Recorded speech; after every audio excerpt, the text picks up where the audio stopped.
في موضع آخر محمد رسول الله.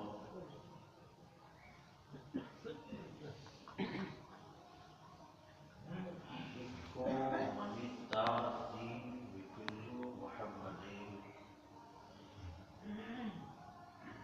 زید الدین بانودا یابوش حلم. The most successful prophet and religious personalities, جس نے سکان زمین کو عشق کا پرچم دیا، نفرتوں کے دشت میں پھر گل سیتا وہ کون تھا، جس نے کلیوں کو عطا کی آب و تاب زندگی، بجلیوں کے زد پہ تھا جو باغباں وہ کون تھا،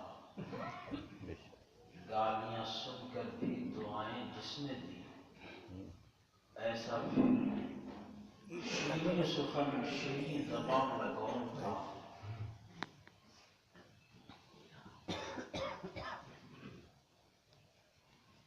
حضرات گرامی،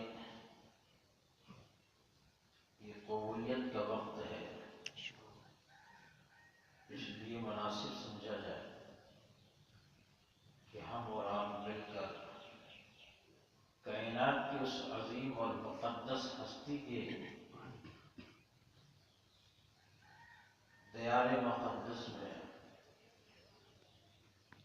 عقیدت اور محبت کا ثبوت دیتے ہوئے ادب اور احترام کے ساتھ ہدیہ درود پیش کریں. اللهم صل على محمد وعلى آل محمد كما صليت على إبراهيم وعلى آل إبراهيم إنك حميد مجيد.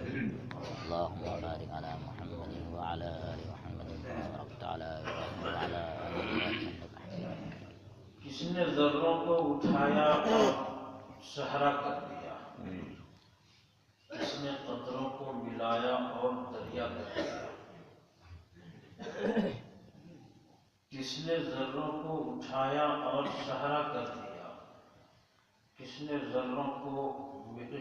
نے قطروں کو ملایا اور دریا کر دیا، خود نہ تھے راہوں پر اوروں کے ہادی بن گئے، کیا نظر تھی جس نے مردوں کو مسیحا کیا. حضرات علماء کرام، بزرگوں اور دوستوں، آپ نے جو وقت انتظامیہ کمیٹی نے مجھ سے لیا تھا وہ وقت بغیر ختم ہو گیا، اور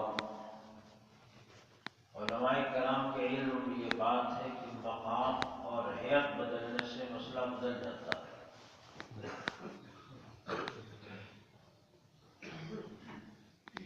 یہ اسٹیج بھی نہیں ہے اور جلسہ بھی نہیں ہے، یہ اللہ کا مقدس گھر ہے، اور اس گھر میں آپ بغرض عبادت تشریف رکھتے ہیں. بس اللہ تعالیٰ نے جو موقع عطا کیا ہے اسے اپنی بارگاہ میں قبول فرما لیں. میری جو تقریر کا عنوان اور ٹاپک ہے یہ آپ حضرات کو معلوم ہے، اور تمام لوگ یہ جانتے ہیں کہ جن مولوی صاحب کے نام کے ساتھ چترویدی لگ جاتا ہے وہ کیا کیا بولتے ہیں. ہو سکتا ہے کہ عصر حاضر میں کسی کو یہ اعتراض ہو کہ آپ ایسی بات مسجد میں کیوں کر رہے ہیں، حالانکہ یہ اس مقدس ہستی کی مدح سرائی ہی ہے کہ جس کی مدح کوئی اردو میں کرتا ہے، فارسی میں کرتا ہے، عربی میں کرے، بنگلہ میں کرے یا اور کسی زبان میں کرے، تو ایک سنسکرت زبان میں اس کی مدح کرنے والا مہاتما وید ویاس جی لکھتے ہیں اور کہتے ہیں ایتس منترے ملکشاچاریم سمنوتا مامت اتی خیاتا شش شاخا سمنوتا نریپستیو مہادیوم